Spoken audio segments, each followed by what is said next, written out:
I was gonna press play anyway, but I had paused it for all this stuff. So, but anyway, okay, I'm at middle. You ready? Yes, we're on. Oh my goodness.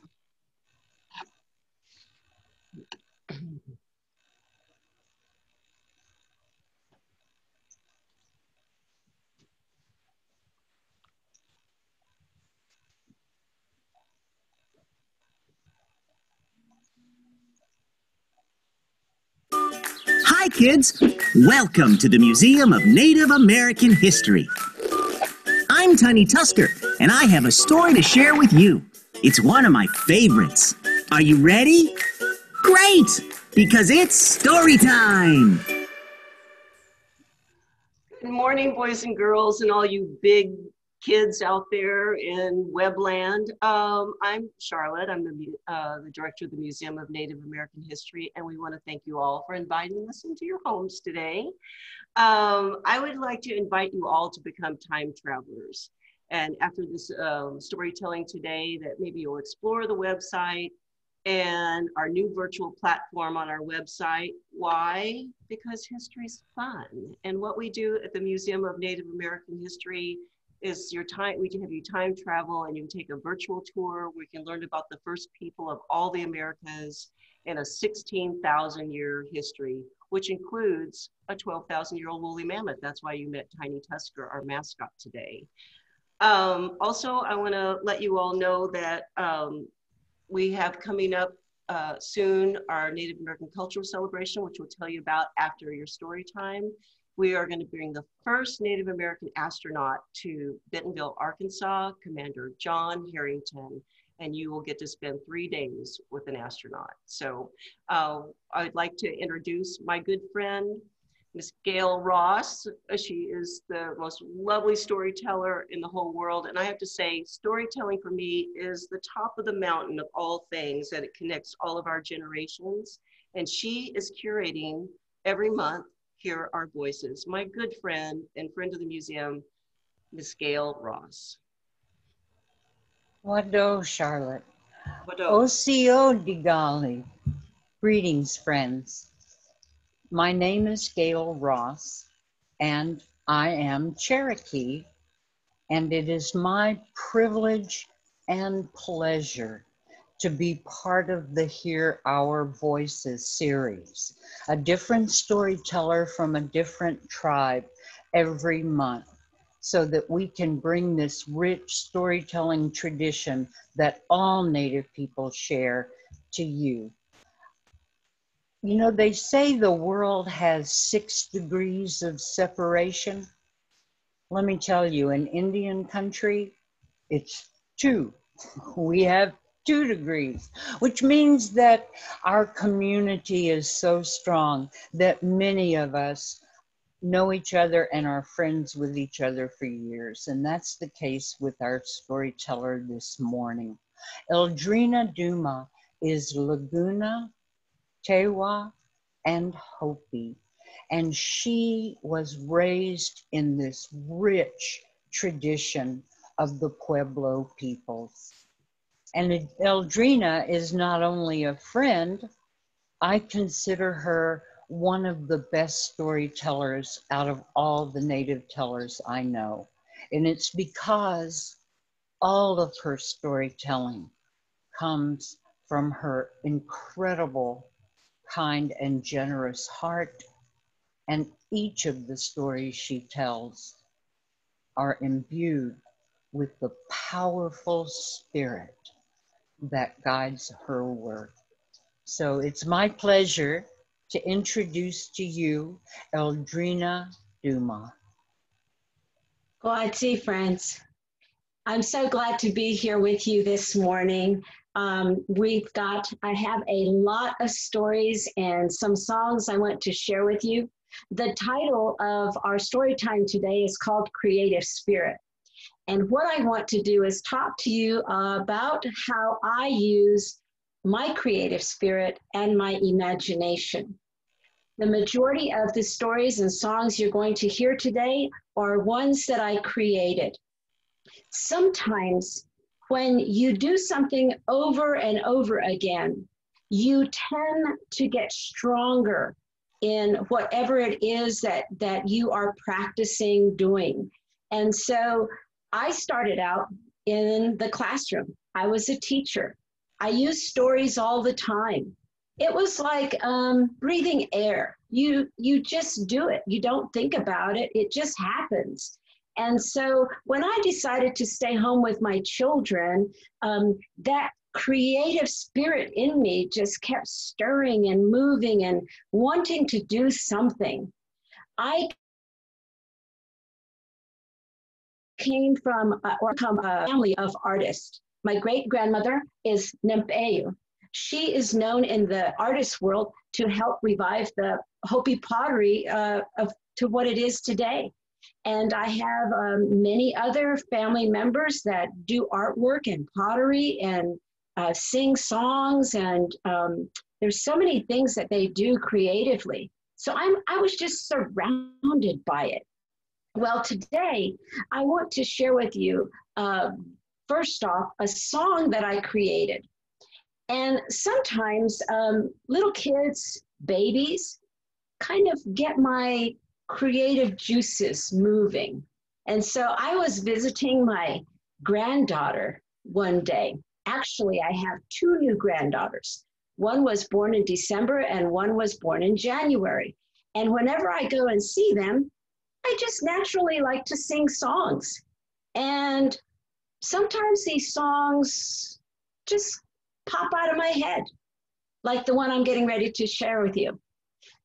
I was saying hello to my granddaughter, and she's starting to learn how to wave.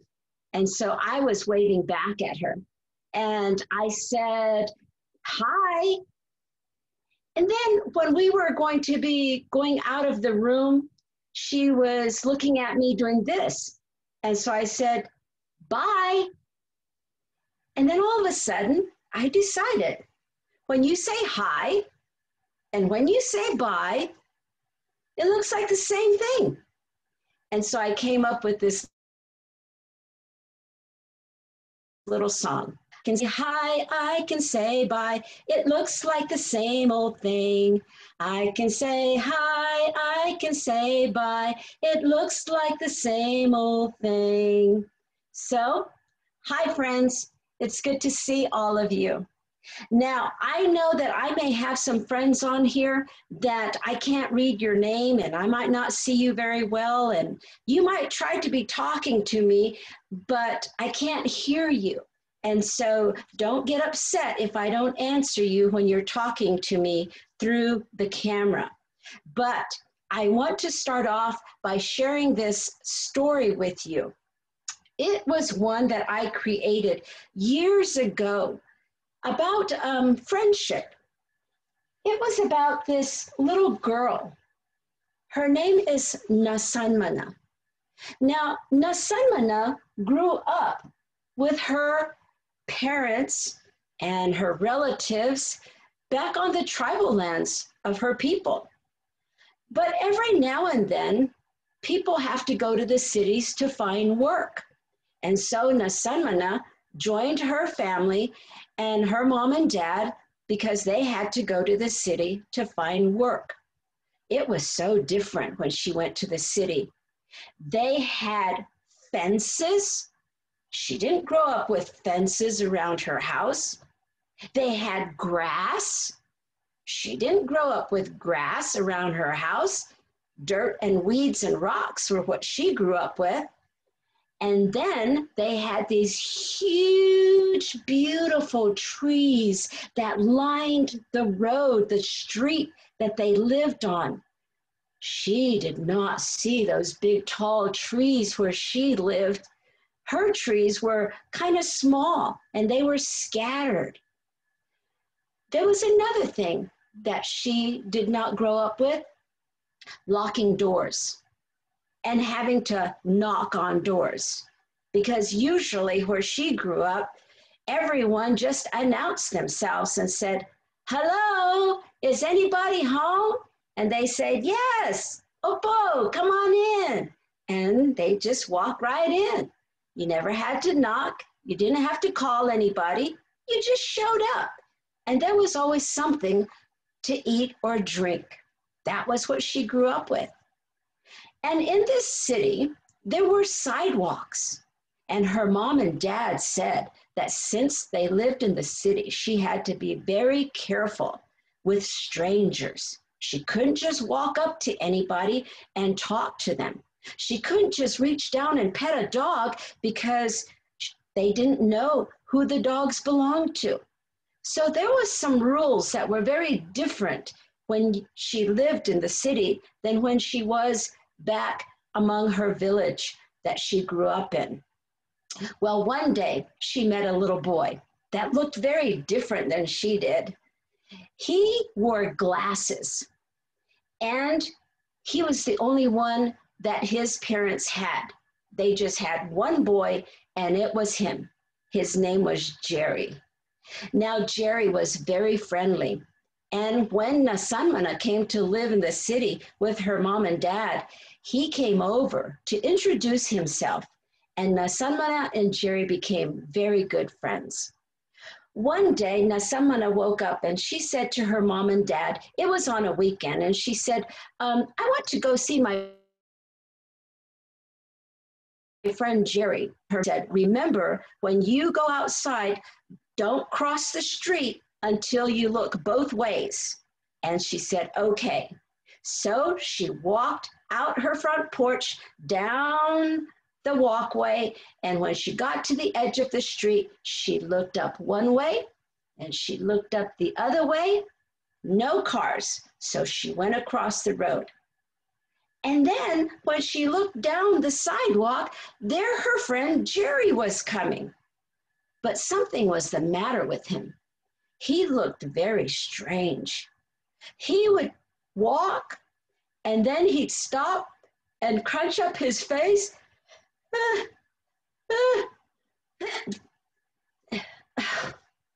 And then he'd walk some more.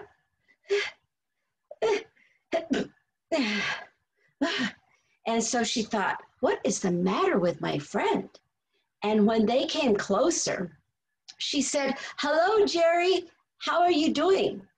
And he said, oh, I'm not doing very good. She said, why not? I got this, I got this sneeze inside my head and it won't come out. What? A sneeze that won't come out? Jerry said, yes. I was coming to your house to see if you could help me to get the sneeze to come out of my head. Nasanmana thought to herself and said, I might be able to help you, Jerry. Come, let's go to my house. And she grabbed his hand and they went back to her place. They looked both ways before they crossed the street and they went to her backyard.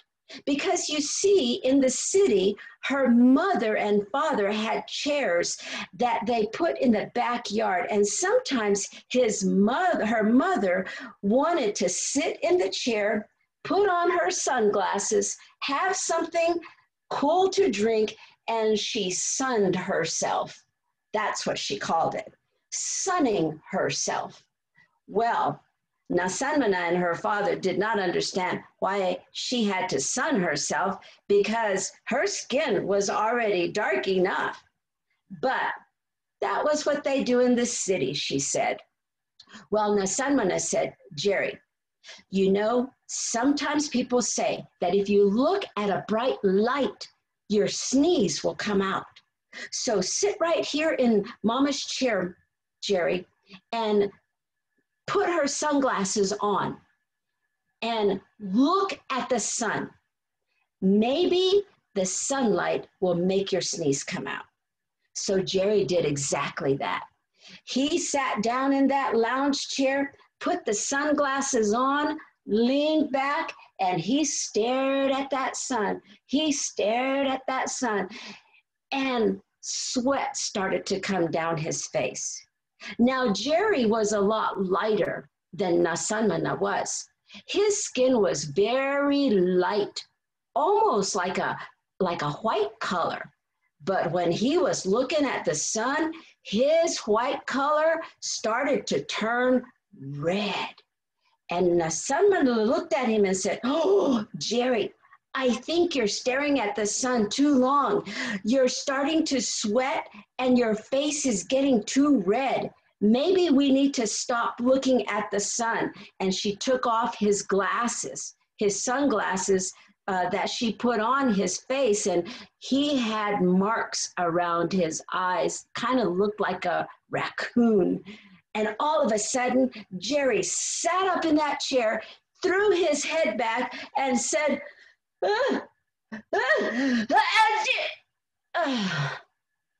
no sneeze came out.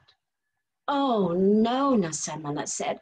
"I just knew we would get that sneeze to come out looking at the bright light of the sun." And then she thought about it some more and said, "I know, Jerry. I know exactly what we can do next." Jerry said, "What?" She said, "Come with me, Jerry. We're going to go into the house. I'm going to take you into the kitchen." And so they went, and there they stood in the kitchen. Nasanmana got the black pepper shaker down, and she put Jerry's hand out like this. She said, "Jerry, hold your hand right here. I'm going to pour some black pepper in your hand because people say that if you smell black pepper, sometimes it'll make you sneeze." Well, guess what?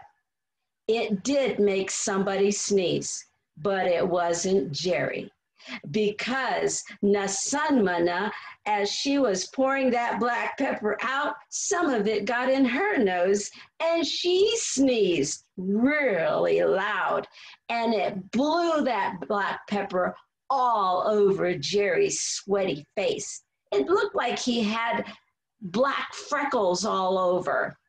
And then all of a sudden, Jerry's eyes got big, his head went back.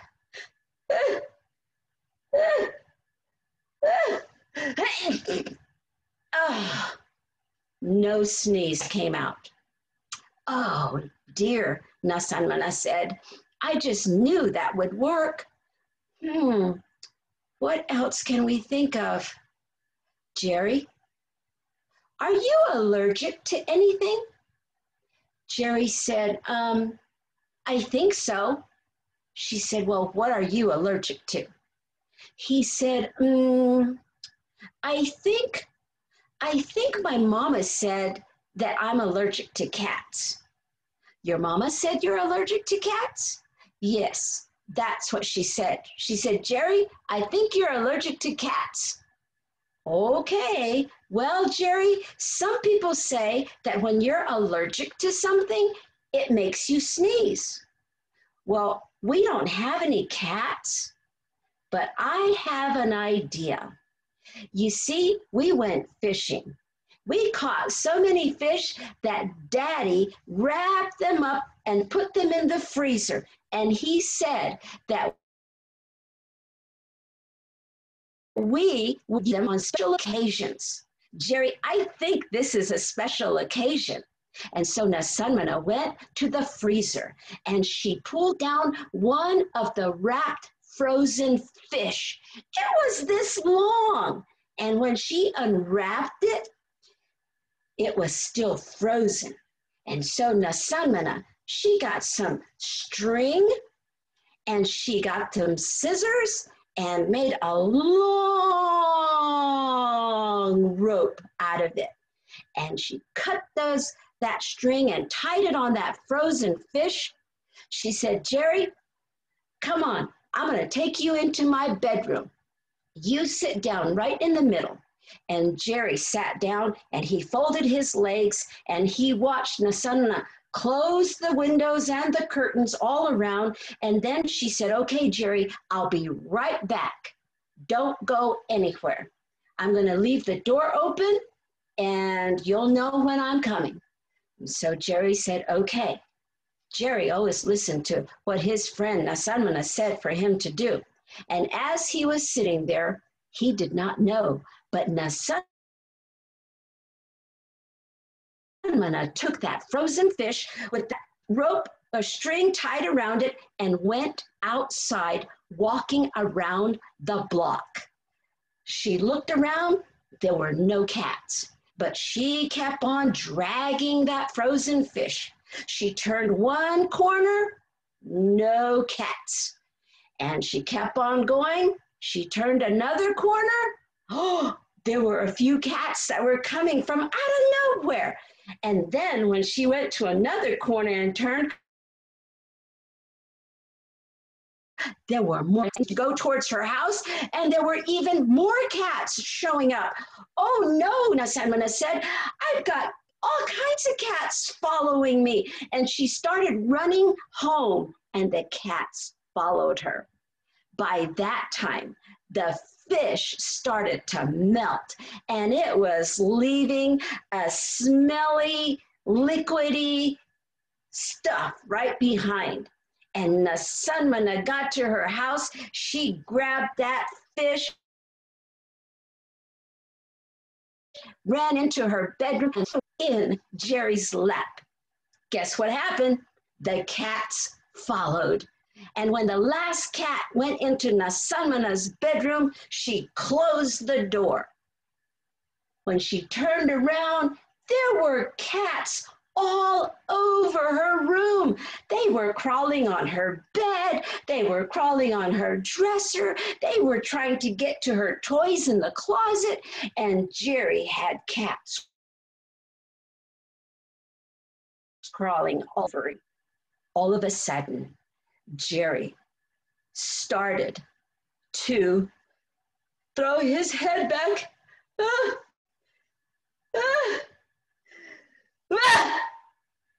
Oh, nothing came out but just a big loud sound, and it scared those cats. They were trying to get out of the room any way they could. They were climbing up the curtains. Nasamana ran to the window and opened it up so that the cats could get out of her room. She opened up the door, and they started to go out into her house and out the front door.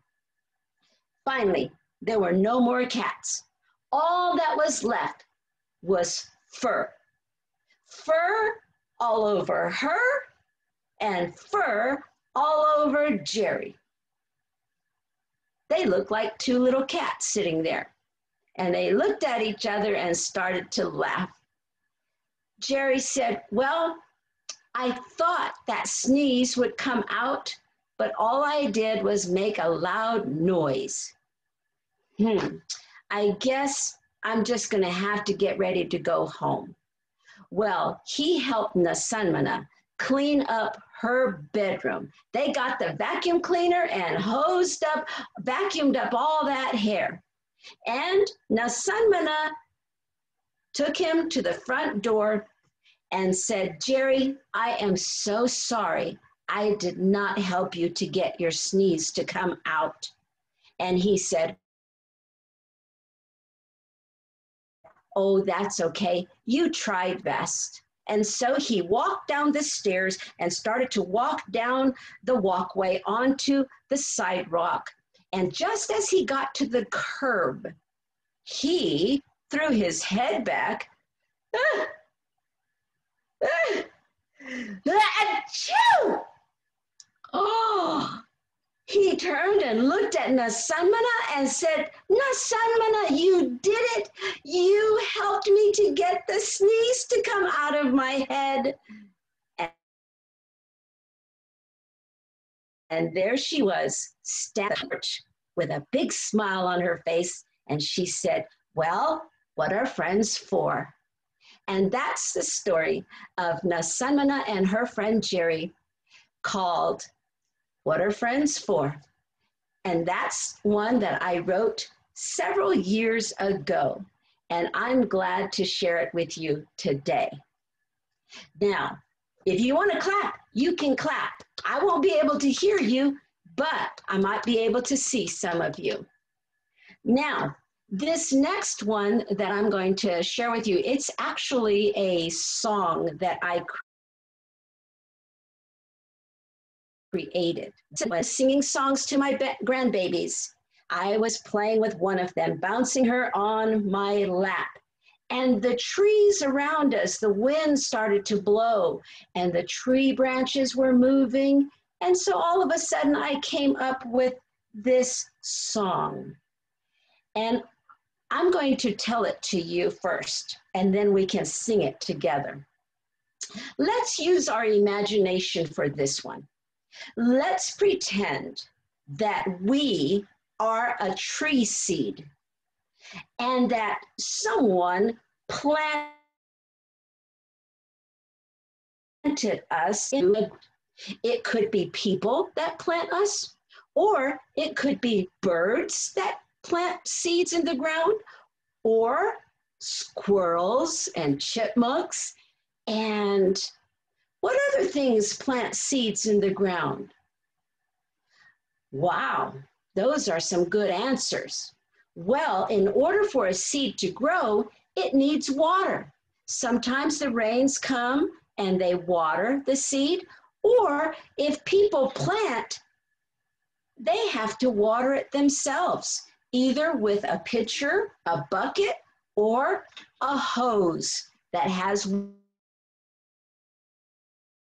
water coming out of it. Next, when the seed is in the ground and water is given to it, it starts to grow. So we're going to pretend that we're the tree and we are going to grow. So kind of go down as far as you can, and we're going to grow really slow like a tree. And we're going to sing it as we go. We can grow like a tree, grow like a tree. We can grow like a tree, straight and tall. We can grow like a tree. We can grow like a tree. We can grow like a tree, straight and tall. We can grow some branches. We can grow some branches. We can grow some branches like a tree. We can grow some branches. We can grow some branches. We can grow some branches like a tree. What happens when the wind starts to blow and the tree is standing there and the wind starts to blow? It can move the tree back and forth. We call that swaying in the wind. Let's sing that. We can sway in the wind. We can sway in the wind. We can sway in the wind like a tree. We can sway in the wind. We can sway in the wind. We can sway in the wind like a tree. Then when the wind dies down and everything is still, the trees don't even move. So we can stand still like a tree too. Let's sing that. We stand very still. We can stand very still. We can stand very still like a tree. We can stand very still. We can stand very still. We can stand very still like a tree. Very good. If you were doing it out there, I'm sure you did a very good job. Try to remember that little song. And I have to thank my grandgirl for always teaching me how to use my imagination and just create song. They don't have to be long. They can just be really short. This next story I'm going to tell you about has to do with a little girl that lived in a house with trees all around, pretty much like where Nasamana lived in the city. Her name is Eldrena. Now, Eldrena, one morning, her mother forgot some ingredients to buy at the grocery store. Now, Eldrena always had a wonderful imagination. She could entertain herself with no problem at all. Well, her mother knew this and said, Eldrena, I have a list, a grocery list that I want you to take. Here's some money in a pouch. Go to the grocery store and get me a few ingredients I forgot. Come right back. Don't play around because I need to cook with those ingredients. So Elena said, okay, Mama, I can do that. And so she got ready to go and headed out the door, walked down her steps, down her walkway, and there she had the fence, turned the corner, and started to walk down the sidewalk. There were tall trees that grew up and hung over the sidewalk, so it shaded her all the way as she was walking. She started to think about some things in her head. She was looking around, seeing what she could notice, and across the street, there was an empty lot, an empty field. The dogs that were coming to live on that empty lot. And when she looked across the street, many of them were poking their heads out of their holes. And she said to herself, I don't remember seeing those prairie dogs over there.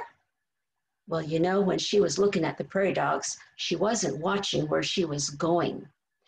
And there was a place in the sidewalk where the concrete came up like this, and she caught her toe on that and tripped and fell.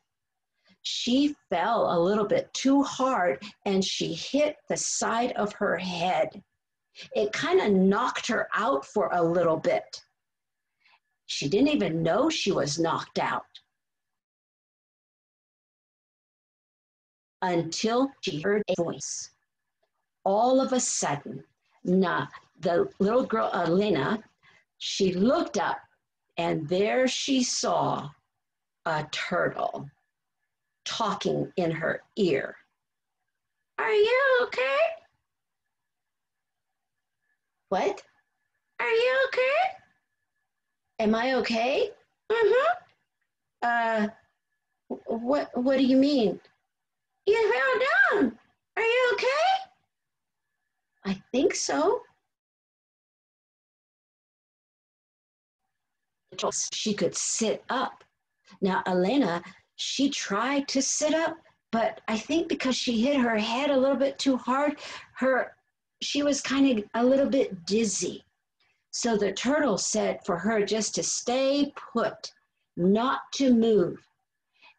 And all of a sudden, the prairie dogs across the street, they saw what happened too. And there was 3 of them. The first one said, are you okay? And the second one said, are you okay? And the third one said, are you okay? And Elena looked and said, yes, I think so. Thank you. And she thought, well, that's weird. A turtle talking to me? And now the prairie dogs? I must have really hit my head hard. I turned back and said, little girl, do you think you can stand up?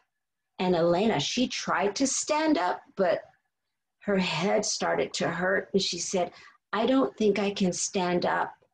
And so the turtle said, you stay sitting right there. Don't move. I'm going to go get my friend. He is big and strong. He can help take you home. Where do you live anyway? Elena said, I don't live too far from here. You see that fence over there on the other side of those trees? That's with the steps, and it has handles coming down so you can hold on it. That's my house. And Turtle said, oh, well, that's not too far away. I bet my friend can take you home. And so Turtle, all of a sudden, was gone. You know, sometimes some people think that turtles move really slow, but I know that turtles can move fast when they want to.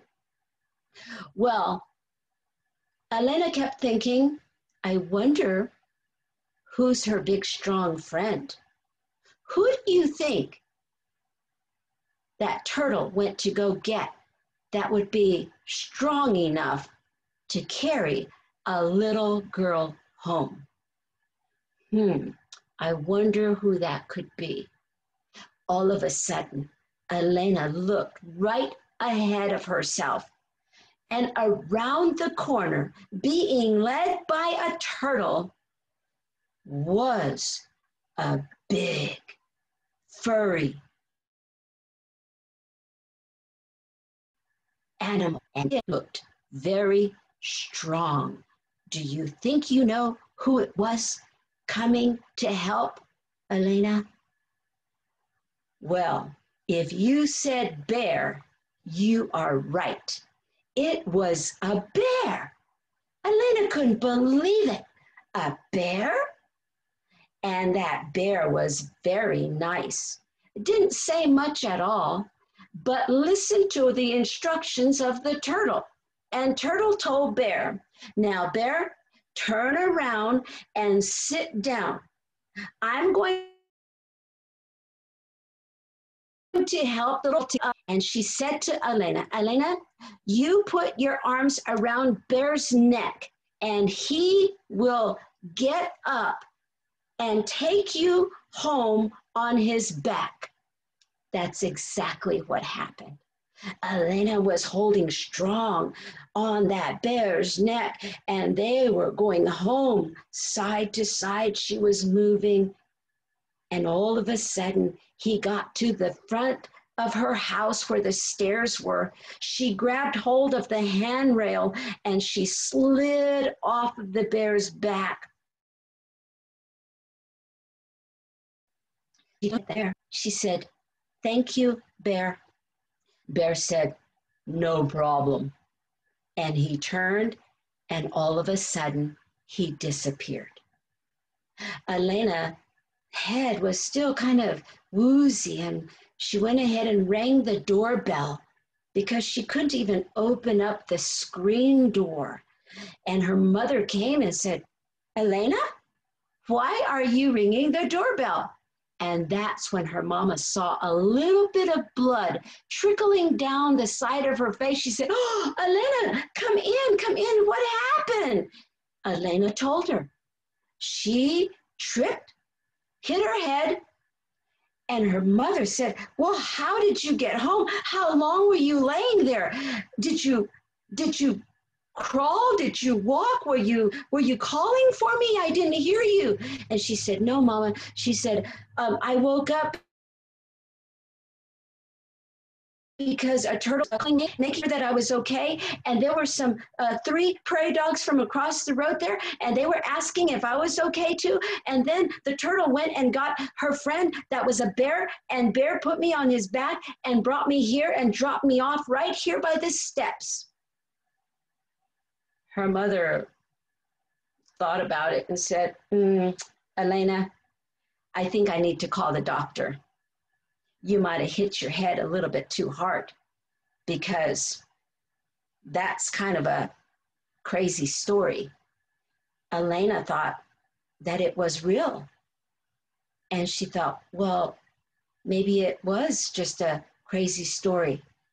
And so she went to the doctor. Doctor checked her out, said that she had to stay home for a little bit until she healed and got a lot better.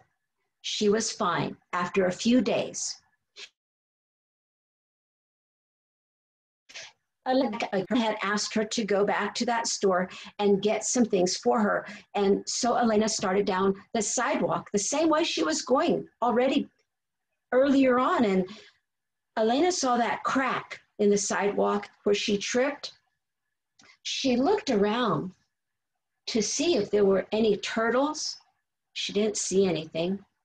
She looked around to see if there were any prairie dogs. She saw the prairie dog town, but no prairie dogs. She turned around and she looked up and down. She thought, how could a bear come to this place? Where would a bear live? And Cindy said, probably her mom was right. She probably just imagined it. It was just a strange story. And so she started to continue on to the grocery store. But all of a sudden, from across the street, Elena heard, "Hey, little girl, you're okay." And Elena looked, and there was that first prairie dog waving at her. And then the other one popped up. "Hey, you're okay?" Elena said, "Yes, I'm okay." And then the third one popped up. "Hey, little girl, you okay?" "Yes, I'm okay. Thank you," she said. And she turned around. She had a big smile on her face. She said, "You know, sometimes big people, they just don't understand the stories inside little kids' heads. We just naturally use our imagination." And so Elena, she waved goodbye to the prairie dogs and continued on to get the groceries for her mother. And that's the story about Elena and her imagination. Thank you very much. Now, it is almost close to 12 o'clock, but I'm going to share one quick story with you. I created this because they are trying to work really hard in getting us to learn the language of the Goek people. The Spaniards called us Lagunas, and my mother comes from the Goek people in New Mexico. My father is Tewa and Hopi from Arizona. They all speak a different language. So when I was growing up, I heard the Laguna language, the Goek language, the Tewa language, and the Hopi language. And then the English language.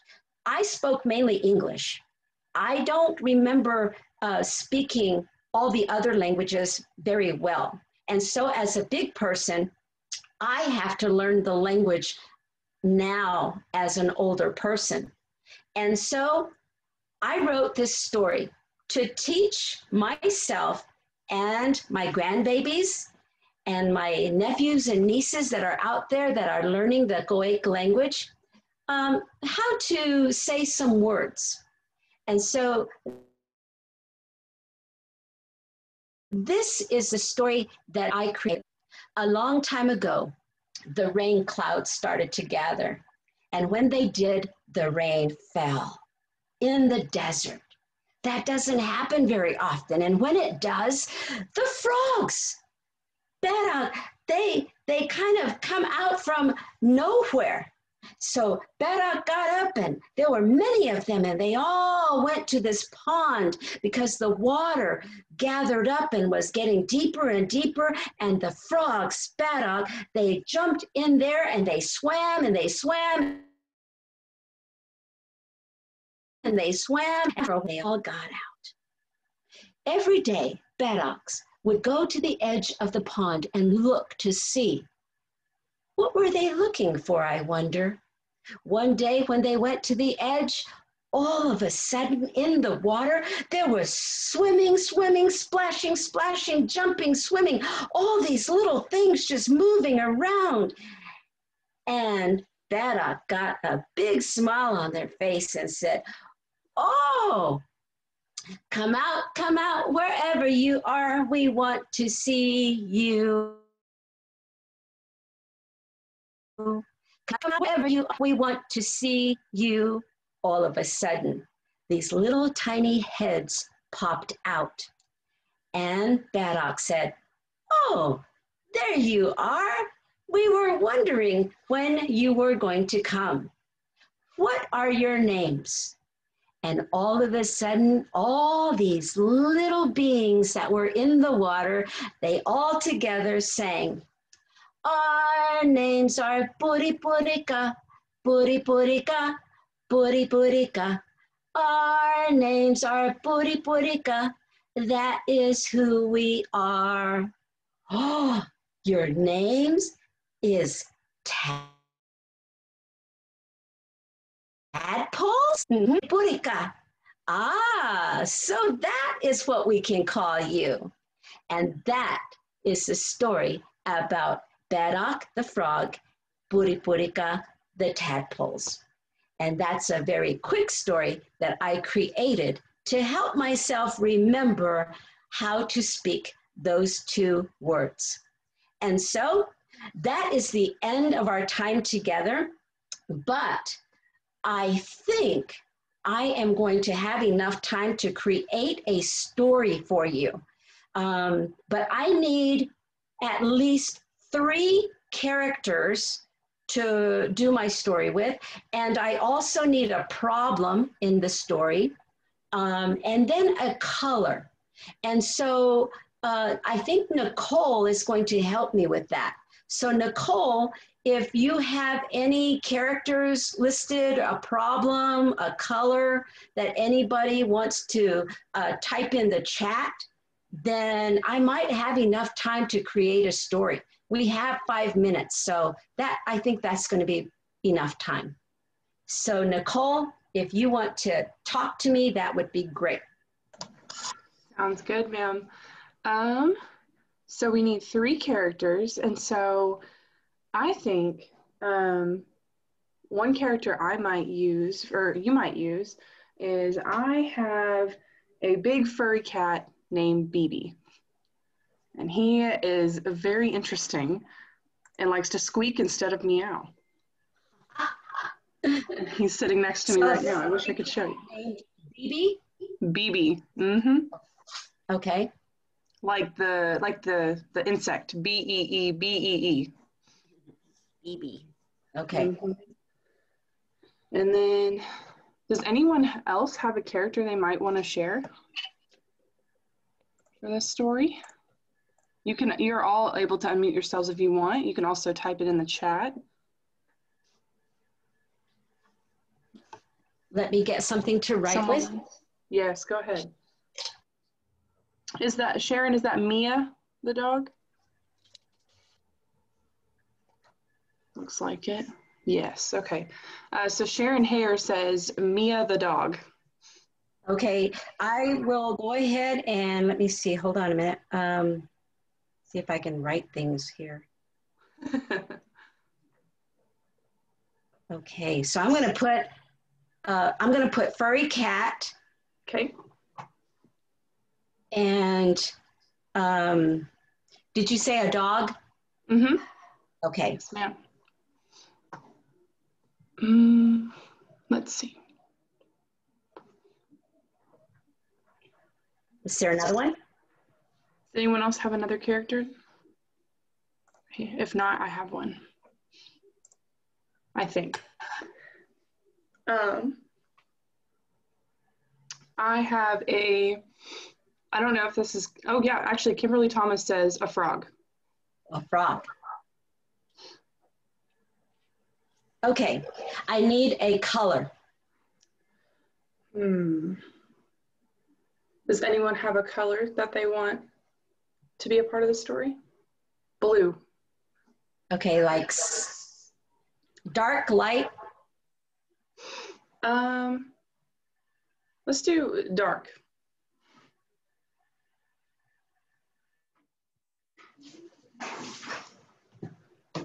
And then I need a kind of a problem, but try not to think about the characters that have mentioned. Just give me a problem, just a simple problem. I don't know. Does anyone have Does anyone have a simple problem? If not, I've got one. I think. So much going on.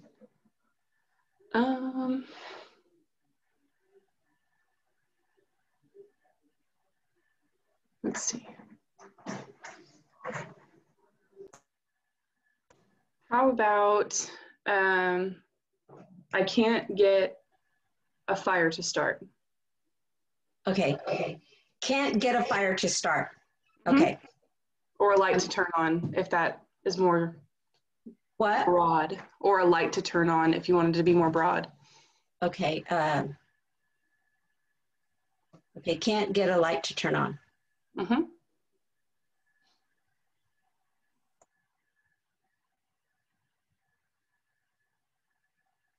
Okay. So we have a furry cat, a dog, the color dark blue, and can't get a light to turn on. Okay, let me think.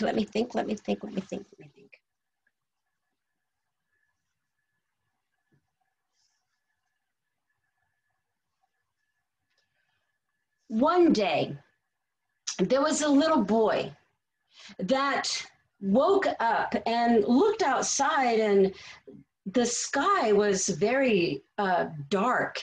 Instead of being the bright blue that the day usually is, it was kind of like a dark blue. And as he was moving around, he thought, I can't even see where I'm going. It's so dark outside. And so he went to the wall where the light turned on and nothing was happening.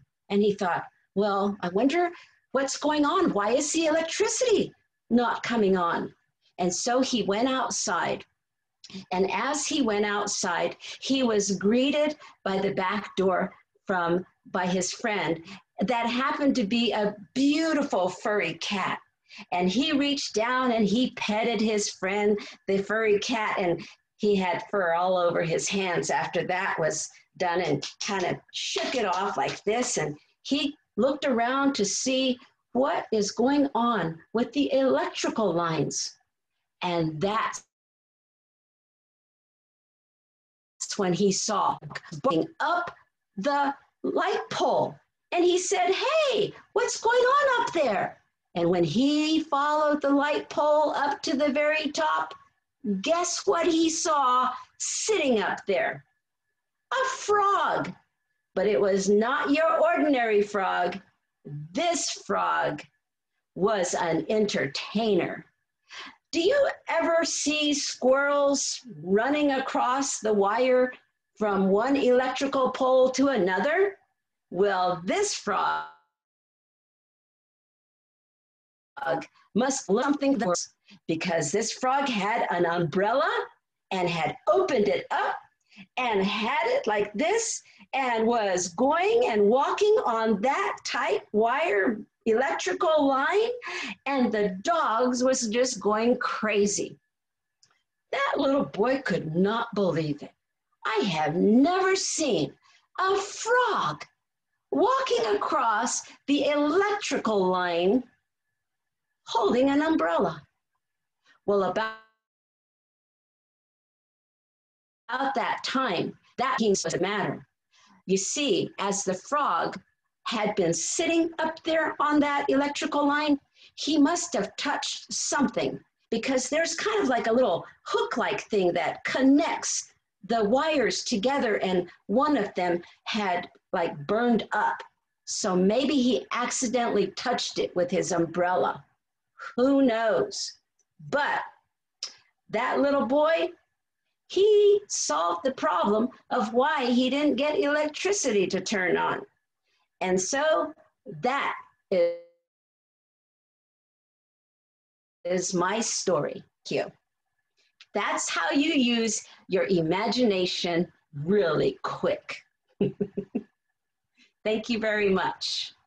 And I want to thank everybody for listening today and tuning in. I hope that wherever you go, that you take a look around in your environment. Look at the land, look at the sky, look at the people, look all over, because that is where you find story, and that is where you can use things to create a simple song. And, you know, sometimes you create things like, I can say hi, I can say bye, it looks like the same old thing. I can say hi, I can say bye, it looks like the same old thing. And so now I'm going to say bye, friends. Take and have a great week. Bye.